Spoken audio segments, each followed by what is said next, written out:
Hello everyone, welcome you all in our new topic, that engineering metrology. In this online lecture series, we will cover all chapters and we will start from the unit number 1, that is introduction to metrology. Friends, यहाँ पे जो word है metrology, इसका हमें meaning समझ लेना है। अगर ये टर्मिनोलॉजी हम अच्छी तरह से समझ लेते हैं तो इसकी डेफिनेशन लर्न करने की ज़रूरत नहीं है और इसके जो पैरामीटर्स है वो पैरामीटर्स भी हम इजीली लिख सकते हैं। अगर आपको एक्सप्लेनेशन के लिए ये क्वेश्चन आता है तो आप इजीली लिख सकते हो। और इम्पॉर्टेंट पॉइंट ये है कि मेट्रोलॉजी ये टर्म आपको सारे चैप्टर में आने वाला है, 6 के 6 चैप्टर में ये वर्ड आने वाला है। इसलिए आपको इसका मीनिंग क्या है, एक्चुअल मीनिंग क्या है, और वो मीनिंग हम प्रैक्टिकल अप्रोच से कोरिलेट करेंगे। यहाँ पे मेट्रोलॉजी टर्म की एक्चुअल डेफिनेशन क्या होती है वो हम पहले समझ लेते हैं। The term metrology is divided into 2 types. यहाँ पे मेट्रोलॉजी ये जो वर्ड है, ये वर्ड हम 2 अलग अलग कैटेगरी में डिवाइड कर देंगे। पहला हो गया मेट्रो। मेट्रो का ग्रीक लैंग्वेज में मीनिंग है मेजरमेंट। यहाँ पे मेट्रो जो वर्ड है वो हमें मेट्रोलॉजी पूरे वर्ड से मिला, उसका मीनिंग हो गया measurement. And another one is logy, and the logy means science. जब हमें ये दोनों वर्ड के मीनिंग पता चल जाते that metro is measurement and logy is science, अब क्या करना है, इन दोनों वर्ड को हमें एडिशन करना है, कंबाइन करना है। कंबाइन करने के बाद साइंस एंड मेजरमेंट ये 2 वर्ड डिफाइन करते हैं the term metrology. Okay, then we get the definition of metrology as it is the scientific approach for measurement.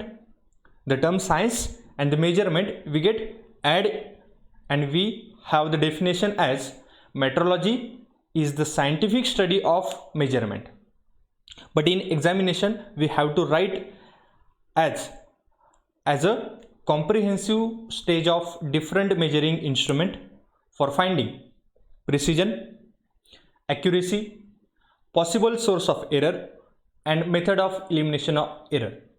यहाँ पे अगर आप सोचोगे तो ये सब theoretical points हो गए, बराबर है। तो ये थ्योरेटिकल पॉइंट्स हमें एग्जाम में याद कैसे रहेंगे, ये सारे जो वर्ड्स है ये सारे वर्ड आपकी डेफिनेशन में आने चाहिए। अगर मेट्रोलॉजी टर्म में ये सारे वर्ड के आपको मीनिंग पता चल जाते हैं तो आपको एग्जामिनेशन में ये सब इजीली लिखने के लिए पॉसिबल हो जाएगा। और अगर आपको इसका एक्सप्लेनेशन भी डिटेल में पूछा गया तो भी आप इसको डिटेल में लिख सकते हैं। अभी हम ये जो सेकेंड डेफिनेशन है measuring instrument, what is precision, accuracy, source of error and elimination of error, ये सब पैरामीटर एक एग्जांपल की समस्या हम सीखेंगे। यहाँ पे हम एक एग्जांपल लेते हैं एंड एग्जांपल में 2 स्टेज होगी। स्टेज 1 है डिज़ाइनर व्यू। अब ये डिज़ाइनर व्यू में आपको करना क्या है, आपको एक डिज़ाइनर इंजीनियर बनना है। डिज़ाइनर इंजीनियर बनने के बाद आपको एक प्रोडक्ट मैन्युफैक्चर करना है। ये हो गया आपका प्रोडक्ट, ये आपको मैन्युफैक्चर करना है। मैन्युफैक्चर करने के लिए इसके जो भी पैरामीटर्स है वो आपको कंसीडर करने हैं एज अ डिज़ाइनर इंजीनियर। तो पैरामीटर कौन से हो गए, material, shape, size, colour, accuracy and finish requirement. मतलब डिज़ाइनर ने जितनी एक्यूरेसी दी है उतनी चाहिए या नहीं चाहिए, कितना अलाउंसेस, कितना डिफरेंस हम रख सकते हैं, उसकी एक्यूरेसी कितनी होनी चाहिए, शेप साइज में कितना डिफरेंस आना चाहिए और मटेरियल कौन सा यूज़ होना है, करना है। उसके बाद में फिनिश रिक्वायरमेंट, उसकी फिनिशिंग मैट फिनिशिंग होनी चाहिए, कैसी फिनिशिंग होनी चाहिए, ये सारे कंसिडरेशन डिज़ाइनर ने, मतलब आपके एक डिज़ाइनर ने आपको दे दिए, बराबर। इसके बाद में स्टेज 2 हो गया प्रोडक्शन। प्रोडक्शन मतलब मैन्युफैक्चरिंग। यहाँ पे अभी हमें वो जो डिज़ाइन किया हुआ ऑब्जेक्ट है वो अभी हमें बनाना है, मैन्युफैक्चर करना है। मैन्युफैक्चर, अब ये सारे कंपोनेंट हो गए आपके, राइट। ये सारे कंपोनेंट आप जो देख रहे हो इसमें कुछ कंपोनेंट आप देख सकते हो कि exact to the design view वो मैन्युफैक्चर हो गए, पर कुछ कंपोनेंट ऐसे है वो डिज़ाइन कंसिडरेशन की जैसे यहाँ पे मैन्युफैक्चर नहीं हुए। हम देख सकते हैं यहाँ पे कुछ शेप साइज में अलग है, एक कंपोनेंट का कलर चेंज है, बराबर। तो यहाँ पे टर्म आती है मेट्रोलॉजी। तो मेट्रोलॉजी यहाँ पे मीनिंग क्या होता है, ये अगर आपको समझ में आ गया तो आपको पूरी मेट्रोलॉजी की डेफिनेशन पता चल जाएगी। यहाँ पे देखो, अब ये सारे कंपोनेंट है, ये कंपोनेंट को हम एक क्वांटिटी में ले लेते हैं। 1000 कंपोनेंट, 1000 कंपोनेंट हमें मैन्युफैक्चर करने हैं और ये मैन्युफैक्चर भी हमने कर लिए, बराबर।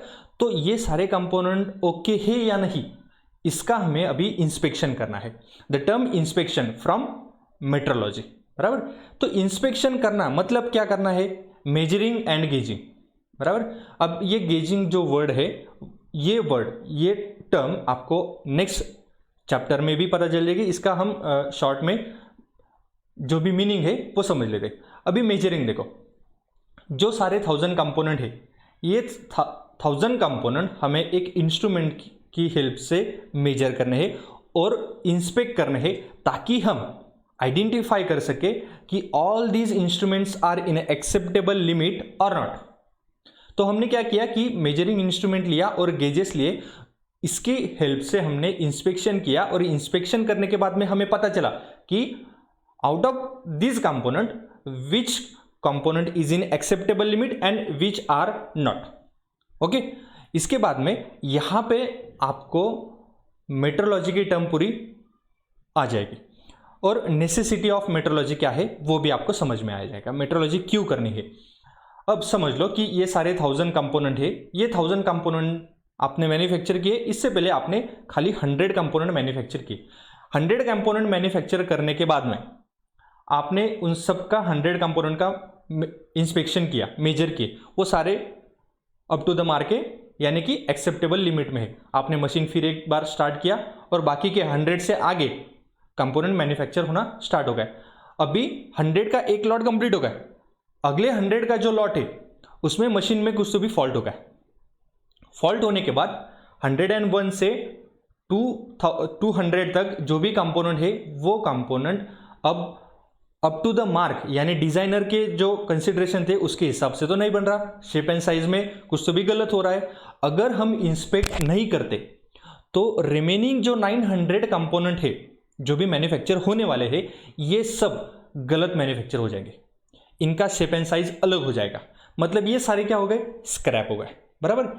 इसमें आपने क्या किया, अभी जो 100 का लॉट है, पहला वाला लॉट वो हो गया, बाद में एक जो 100 का लॉट है 200 तक का, वो आपने इंस्पेक्ट लास्ट में किया और आपको पता चल गया कि यहाँ पे कुछ तो भी प्रॉब्लम है मशीन में, या कुछ किसी में तो भी कुछ तो भी प्रॉब्लम है, और आपने मशीन बंद कर दी।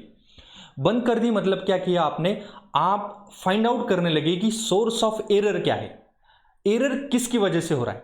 यहाँ पे आपको पता चल जाएगा कि एरर एक तो मशीन में है, या जो ऑपरेटर वर्क कर रहा है उसमें कुछ एरर है, या इंस्ट्रूमेंट जो आप मेजरिंग इंस्ट्रूमेंट है उसमें ही एरर है। ऑब्जेक्ट तो बराबर बन रहा है पर चेकिंग करते वक्त इंस्ट्रूमेंट में एरर आ रहा है, कि जो ऑपरेटर इंस्ट्रूमेंट हैंडल कर रहा है उसमें कुछ प्रॉब्लम है, या एनवायरमेंटल एरर है। ये सब आपको यहाँ पे पता चल जाएगा।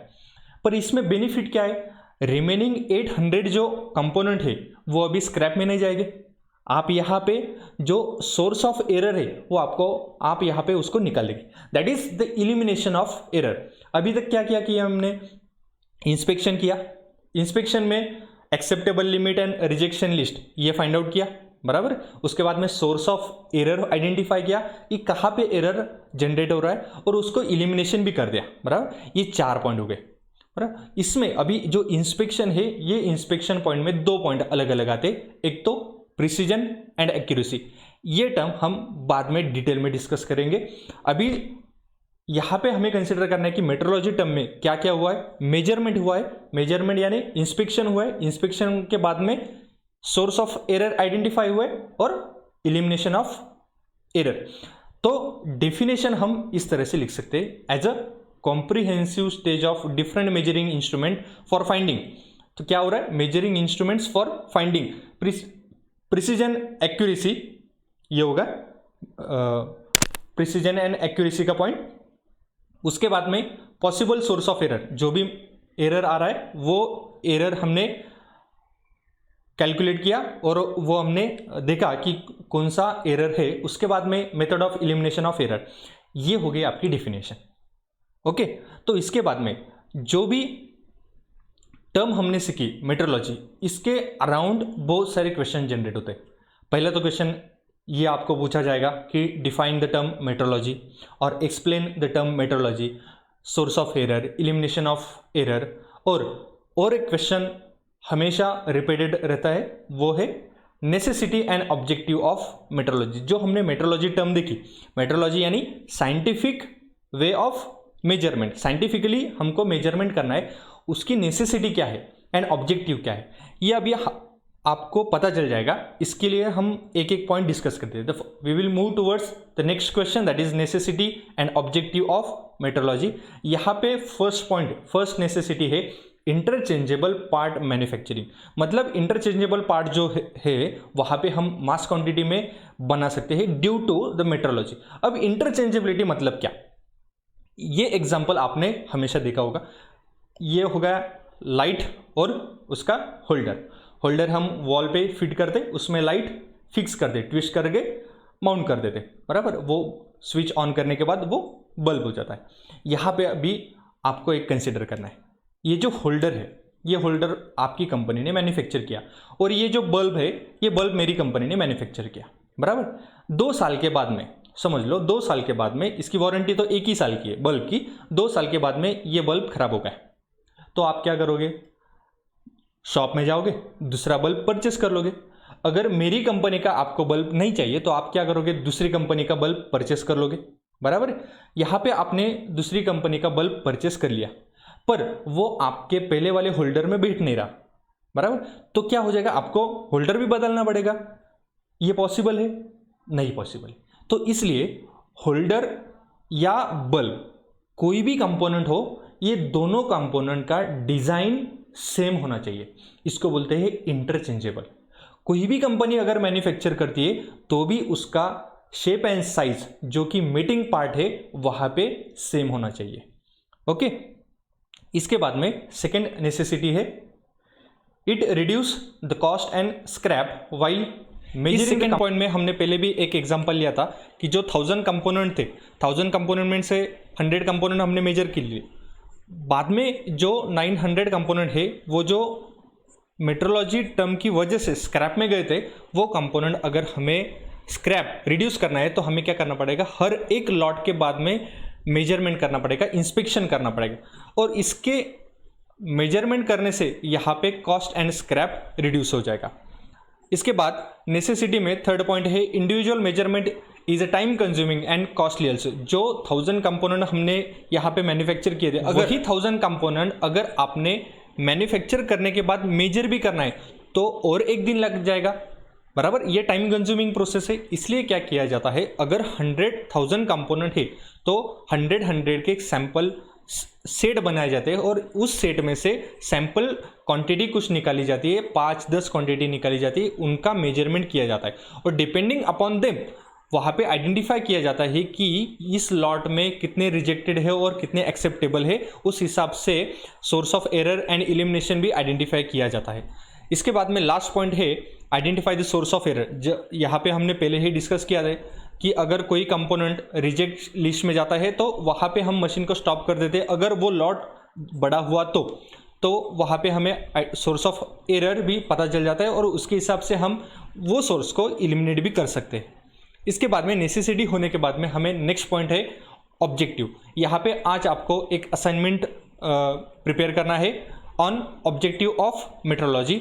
इसके बाद में नेक्स्ट लेक्चर में हम ऑब्जेक्टिव की कौन कौन सी टर्म्स थी ये भी डिस्कस करेंगे, और नेक्स्ट लेक्चर का सबसे इंपॉर्टेंट पॉइंट है प्रिसीजन एंड एक्यूरेसी। ये पॉइंट हमेशा आपको एग्जाम में पूछा जाता है। इस पे एक क्वेश्चन तो आपको 100% रहेगा। अगर आपको इस टॉपिक में कोई भी डाउट है तो आप कमेंट सेक्शन में आपका क्वेश्चन लिख लीजिए, हम आप तक उसका आंसर मेल कर देंगे, और आपका ईमेल आईडी भी यहाँ पे मेंशन कर दीजिए। उसके बाद में अगर नेक्स्ट आपको वीडियो लेक्चर का नोटिफिकेशन के लिए आप सब्सक्राइब बटन को क्लिक कीजिए और बेल आइकन को भी क्लिक कीजिए। Thank you.